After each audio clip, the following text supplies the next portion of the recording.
Good afternoon and welcome to United TV. My name is Kemal Erkan. It's our Bariatric Friday event every Friday, 3 p.m. Today, Dr. Gail Wynn is going to join me. This is your second time, Dr. Wynn, here in the news studio, not in the live events. But it's always have a different setting, right? It's a nicer setting here, right? Yes. Bariatric surgery. I do have a couple other sessions related to this topic with Dr. Erkan in the past. But since then, we have our research, internal statistics, I should say, not research just yet, because there's still some work that we need to do. We want to share those outcome of those patients.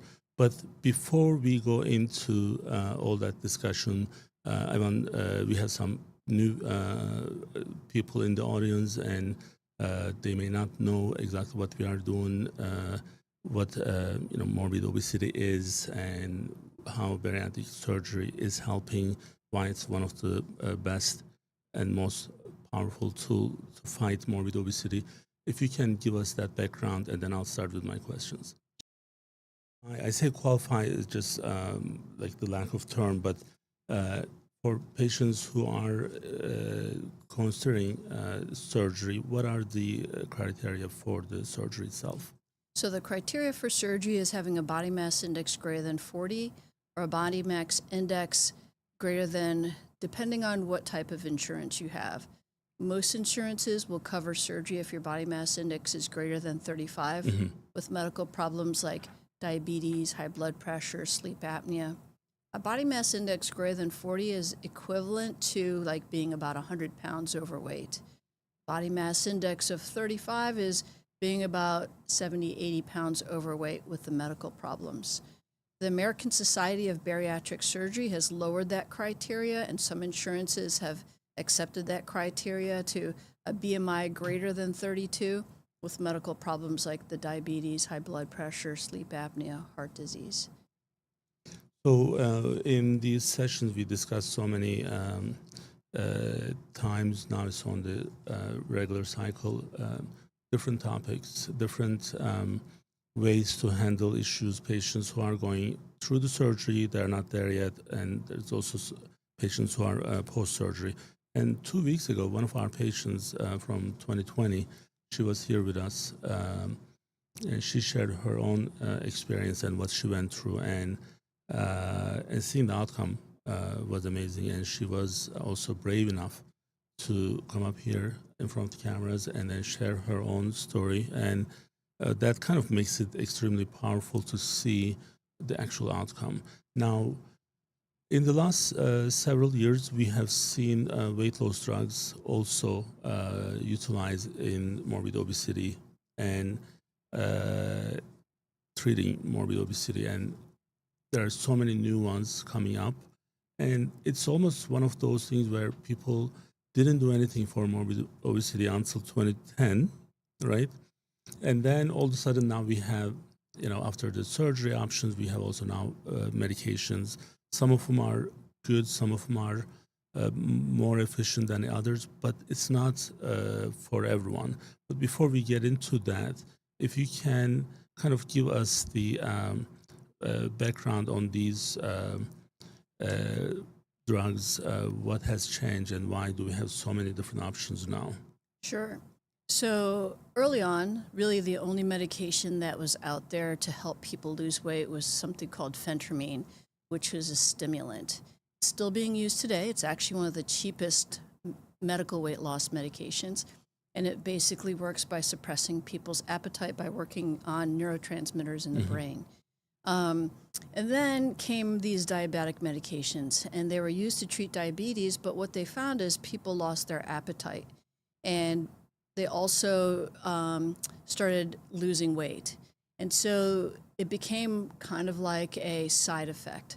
And so people started using it. First, it was like Contrave, which was one of the early ones. And then they came up with these injectables, which everyone hears about, the Wegovy, the Saxenda, the tirzepatide, which is Zepbound, or Mounjaro. So these medications have actually been shown to help people lose weight. The amount of weight that you lose say for Wegovy or Saxenda, is about 10% to 12% of your overall weight. And then when the Mounjaro and Zepbound came out, it showed that it was even better, maybe like 14, 15% of your total weight loss. When you compare that to surgery, surgery still helps you lose anywhere from 20 to 40% of your total weight. So surgery still is good, but these medications are helping people almost get to where surgery is, which is pretty incredible. When before, the old medications couldn't even get there. They'd help you lose 10 to 20 pounds maybe, and if you came off of it, you gained the weight back. And so that's what's nice about these new medications. The only problem with these new medications is you have to stay on it, and then they're also expensive. Mm-hmm. And then because everyone wants to be on it, it's also not as available. So these are GLP-1s, right? We are like the clinical terms, GLP-1s, and from the United Medical ACO standpoint, we, as you know, I have 2 case conferences every day, 2 sets of case conferences. We start with United Medical ACO, and there are about 10, 11 nurses in 2 different teams. They present different clinical cases.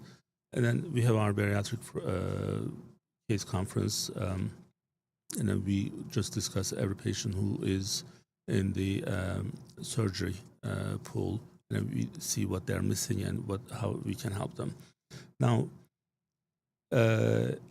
because I see how expensive these medications are, and also not seeing actual real-life results from patients, then I have a small group of, small team in my office. We went through these cases which were presented, and those patients who's been on these weight loss drugs, and see how they are being managed and what the outcome was in the first 6 months and also for first 12 months. So we finished the 12. We finished the 6 months, working on the 12 months. Data is validated for the outliers. So the surprising part of it was in about 147 patients, the total weight loss we saw in 2 months was only 2.5%. So, and these patients' BMI is 39 and over. They're actually 40 and over. So, and looking at, in some cases, we didn't actually see the follow-up for 6 months. They're not being measured. They don't have nutritionists. And yet this is 2.5% total. That was kind of really low, right? So some of these drugs, I mean, the range of the cost of these drugs is $1,500 to $2,500 a month. And one of the reasons that I was actually also looking into this to see some patients or some people who have morbid obesity, they were making the perhaps the mistake of, hey, this is the right thing for me, so then this is why they call it weight loss drug, but then your BMI is 57. So I guess part of our discussion today is going to be around this issue of when this is right, especially when we don't see really good results just yet, because those statistics that pharmaceutical companies are sharing, they're in the control groups, right? So those are, they're control groups. So Yeah. this is random with patients who are on these. Go ahead. I think the other thing that pharmaceutical companies don't tell you is that the range of that weight loss that they measured is not over 6 months. It's over a year to 72 months. 72 weeks. So it's like a year and a half. So if you're losing 10% of your weight, say you're 200 pounds and you lose 20 pounds, that's 20 pounds over about a year or a little over a year.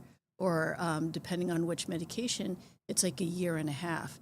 So it's not as dramatic as you think it is. Mm-hmm. And so I think people kind of rushed into this thinking, oh, I just needed to lose weight. I just need my appetite suppressed, without really thinking like, oh, I actually need to go on a diet. I need to learn how to eat right. I actually need to exercise, because there's a lot of studies out there right now that are showing that a lot of the weight loss that you lose with these medications is actually muscle wasting, 20% muscle wasting. So if you're not lifting weights, you're basically losing your muscle, and not just your fat. So And why is that important? it's important because, one, muscle is metabolically active. It's actually burns fat while you're sitting. Number two, it's what gives you your longevity, your strength, your everyday moves. And so if you're losing your muscle, basically you're losing your energy, you're losing your mass, you're losing your ability to function. So I some of these questions I ask because I'm the messenger. I kind of knew the answer, but I just want to make sure that patients and others can directly hear from you.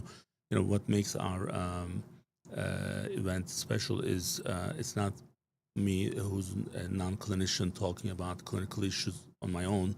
I'm just a person who's orchestrating this all together with the people who are best in their field.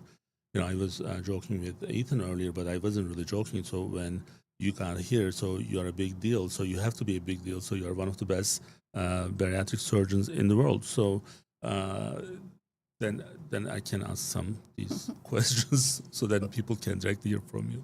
right.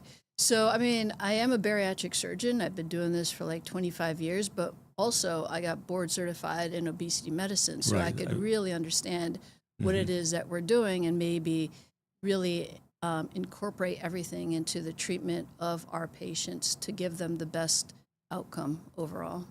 So I guess just helping those people out there to make better decisions. In some cases, they reach out to us and they're seen in our offices, either in our surgical office or in the other settings, in primary care setting. But for those who may not take that action just yet, one important thing is they have to make that decision and take an action, regardless of how which way they are going to go. Doesn't matter, right? So because if they have the awareness of, hey, I need to fix this problem, so that needs to be there. So then there are solutions. So solutions again with the drugs and the surgery. So when is it the right time for just keeping people on the weight loss medication versus, hey, it's time for the surgery? Or is it something that we don't even have to need to process it in that fashion? So it's interesting. So when I evaluate a person that wants to lose weight, I look at them as, okay, how much weight do you have to lose? And is it achievable by medications alone? And so I talk to them about the pluses and minuses of surgery, of medications, and I kind of let them decide, because some people are not ready for surgery. And they're like, can I just try the medication first? And I'm willing to do that, knowing that maybe they need to lose 100 pounds and they're not going to get there. And I'll tell them their realistic expectation with medication alone. And probably, a third to maybe a half will come back and say, okay, either I can't get the medication, it's not available, or I'm ready to consider surgery, it's not working for me, or, sometimes it's just frustration because they feel like the medication doesn't necessarily help them achieve their goal. The medications don't work for everybody. It works in different ways. There's studies that show that might be genetic related, that some medications work better for other people, but it's based on genetics, and we're not going to genetically test everyone before we start them on a medication. And so one of the things that we know doing surgery is that the surgery works for everyone, right?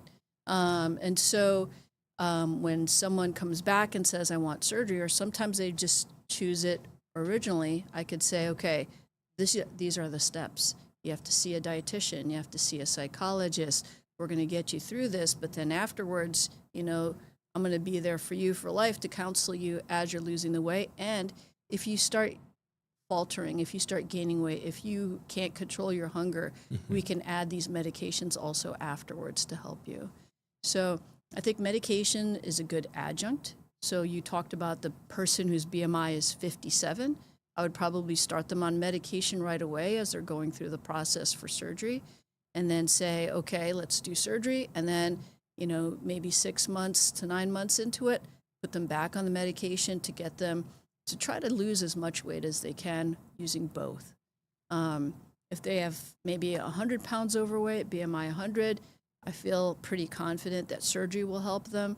I think medication will help them lose probably, if you're 100 pounds overweight, maybe 30, 40 pounds. And if you're okay with that and you feel healthy at that weight, great.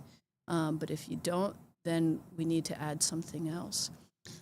So I think going through so many patients every day, me personally, and also discussing these with my friends and our physicians, other providers, the expectation that we have from the solutions that we may have in medicine, that kind of that puts us in trouble, in my opinion. So because, from the patient standpoint, I'll just tell you, I'm going to take this medication and I'm going to do nothing. You're absolutely right, yeah. Right? So I'm going to take that medication and I want to go to McDonald's every day and then eat their unhealthy, food and drink soda and drink alcohol and I don't want to work out. Like, I don't want to change anything on my fitness, right? So just trying to put this in perspective from the patient's standpoint. So this is not happening, right? So this is kind of like, we want to kind of clear the air for this. So, and this is even true for, to a degree, with the surgery. Like, yes, surgery is more powerful tool and the results are much definite in many ways, but that even needs certain collaboration with your surgical office, with your nutritionist, with your primary care, go through and then get the maximum out of it. But I think the most mistakes that I see is on these medication signs. Just like any other medications that's available today, that if it has this little magical twist, right? So, oh, I'm going to take this and I don't have to change anything. Is that what you see with your patients, and how do we actually fix that? So you do see it a lot with patients. At some point I had a telemed visit with a patient that is eating her potato chips while she's telling me that she is on like Manjaro and she's happy she's losing weight. And I said, you actually have to change how you eat. So I think that's a big conversation I have with the patients starting straight off. When I interview them, I talk to them about their diet, their exercise, and their expectations. I tell them about what medications will do, but they still need to diet and actually exercise. And I think whether it's surgery or medications, you need to treat them the same. They have to see a dietitian or see their surgeon regularly for counseling, or their physician. Because if they don't, then they're not changing anything. And I think the really successful people really need to look at, let's track my intake, let me start exercising, let me become more active so that I could be successful long term. But, the other thing is close follow-up. When we see these patients, we don't see them every 3 months. While I'm seeing them and starting them on medication, I see them once a month. And then I see how they're doing. Do they have side effects? Did it work? Did it not work? If it didn't work, we up the dose. If it still didn't work, then I up it again. And then I tell the patients, like, listen, if you don't lose weight with us, we're not doing this medication anymore, because you actually need to actually put some effort into it. Well, I think part of the study was interesting to me, and I don't know, Ethan, if you are going to bring up any of the pictures, and if you can bring the one with the age bracket. Some of these patients, these are averages, so it's about 147 patients in this. Again, we cleaned this up to make sure that, like, there was one patient, it's, okay, I'm just going to tell you, so not giving any names of the practice or anything, but patient lost a lot of weight in 6 months. Well, that was not the case. So because we are looking at the outliers, so when this patient lost 30%, hey, this is great. Let's see if we can get this with other people. So patient didn't lose. It was just entered incorrectly. What was interesting to me was I didn't see that's being addressed. So if I have a patient who lost 100 pounds, in this case it was 100 pounds, in 6 months, then I'm going to actually mention that in my note. I'm going to say, hey, you did great. So then how did you do it? And all that stuff, right? No, they just put the 100-pound less from the last visit, like from the beginning, and they didn't even address. So if that was correct, then, celebrate that, right? And if it's not correct, then find out what it is. So there is this accountability issue with this, because what you are saying is extremely important, because you want to see your patient every month and see if they're actually seeing the result. And if they're not losing in 6 months, or if they're losing only 2% or 1% of their total BMI, there is no sense to keep those patients on these really expensive medications. Now, the state of Delaware, for their employers, for their employee program, they budgeted $55 million for weight loss drugs. Wow. That's a huge impact on their financial budget responsibilities. It's a huge number. And this is not for the entire state. This is just for their employees. And yet I see this, and I feel like from an accountable care organization standpoint, it's my responsibility is to share this with my clinicians, but also with the state officials, with the insurance companies, to see, hey, what is the right way to, monitor and administer these drugs? When we don't see results, when do we stop? Mm-hmm. Now, again, in this report, what we see is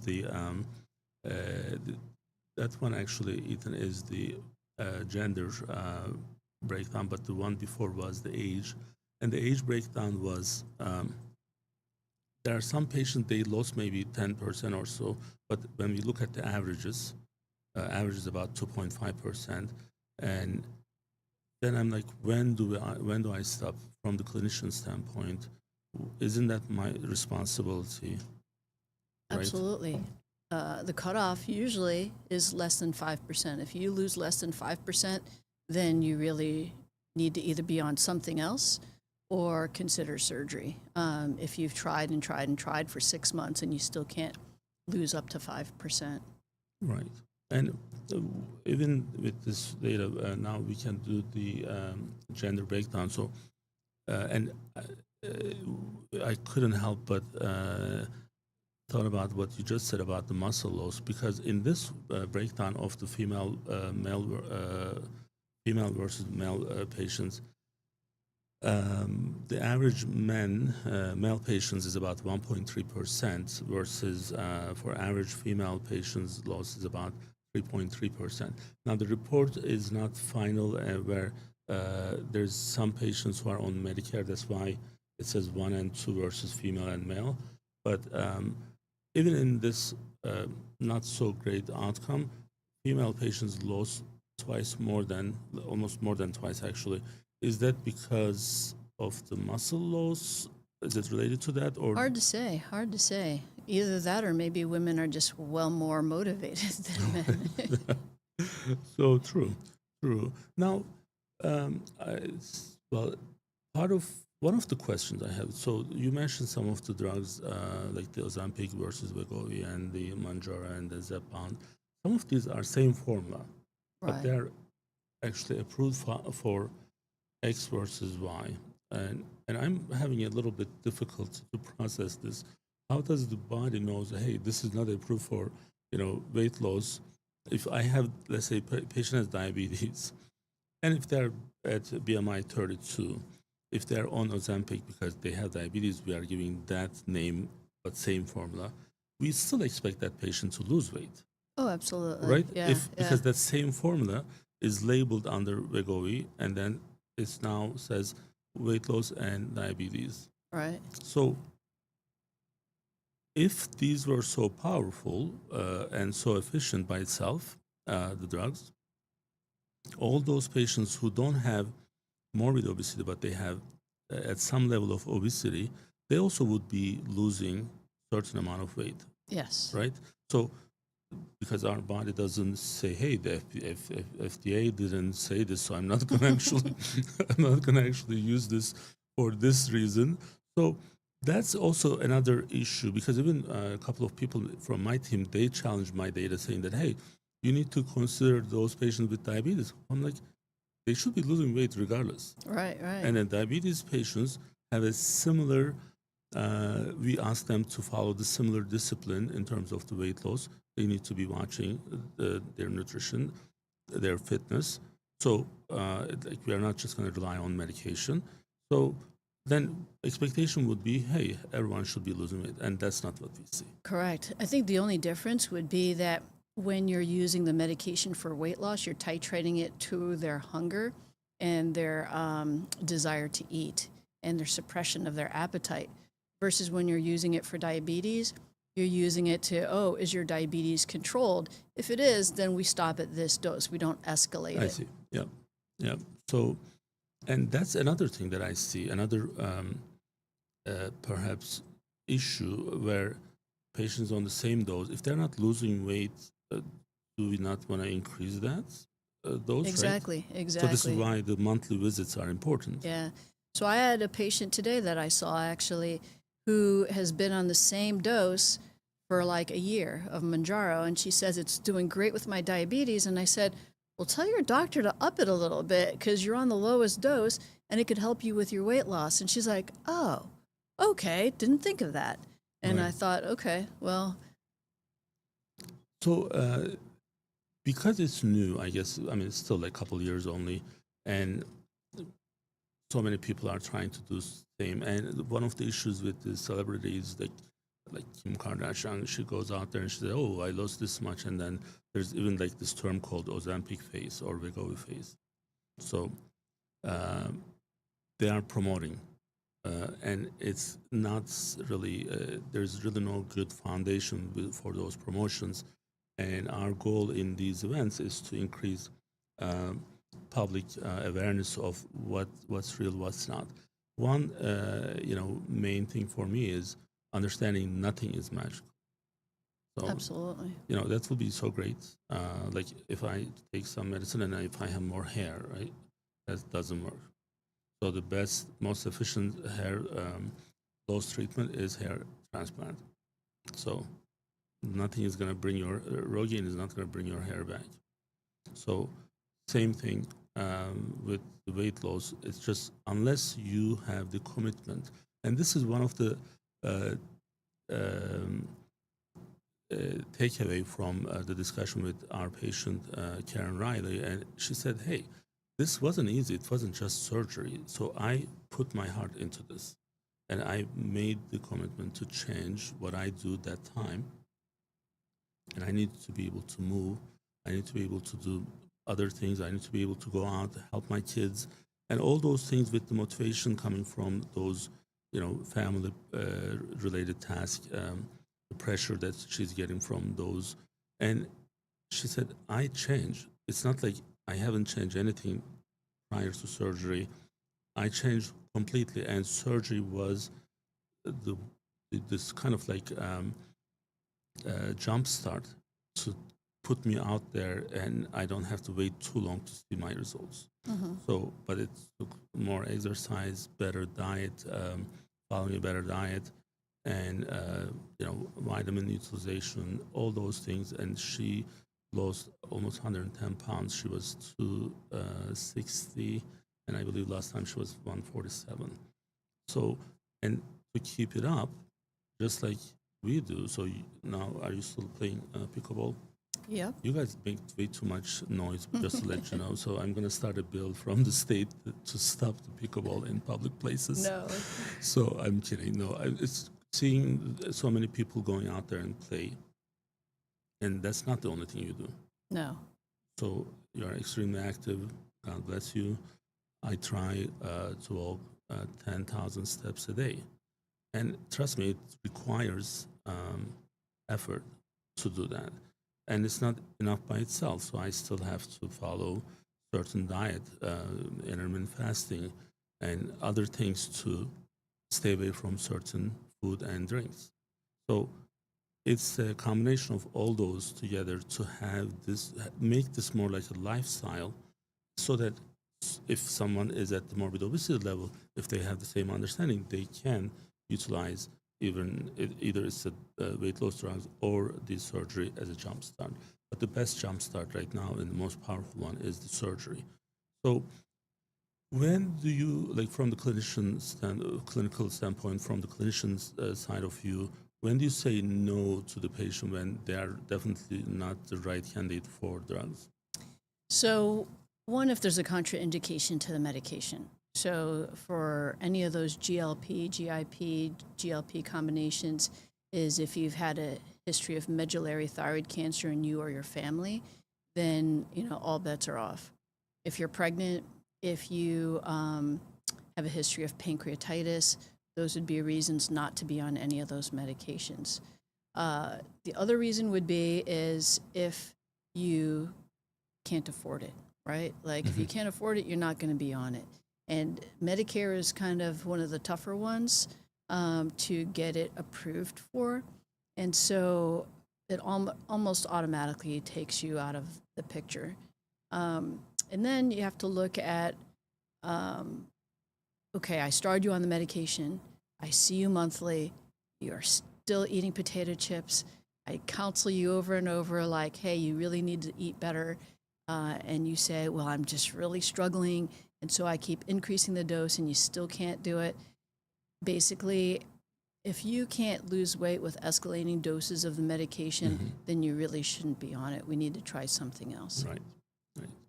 So for our kind of final takeaway from this discussion, medication, weight loss medication versus bariatric surgery, what would be our final message to those who are watching us right now? I think the final message is this. It's important to lose weight and keep your weight down for health reasons and longevity. So you want to take a medication or a surgery if it's going to help you. But you have to go into it thinking that I actually have to change how I eat. I have to eat healthy. I have to exercise along with it. Alone, they're not perfect. But with good counseling, eating right, exercise, it's a great lifestyle change. It'll give you a new life. All right. So, well, thank you for joining us. You were in our Dover office today, and you did some surgery center cases, or Not today. Not today. So that's about an hour away from here, and then it's another hour to your home. And you took your time and then stopped by and then share your insight and your knowledge with us, and we appreciate that. And that's why this show becomes more important and special for those, because we have board-certified clinicians who are advising us on the clinical issues. So don't wait and don't take too long to make the decision that's going to actually help you to live longer and healthier, and spend better, more quality time with your loved ones.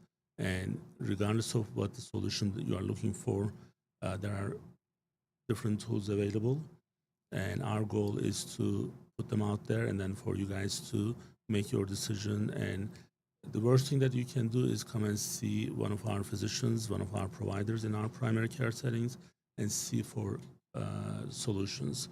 That's the worst thing you can do to yourself. So it's the easiest one that you can do to yourself, right? So take an action, and then hopefully we can make an impact in the longevity of your life and your quality of your life. Thank you for watching us, and we'll be back next week with another episode.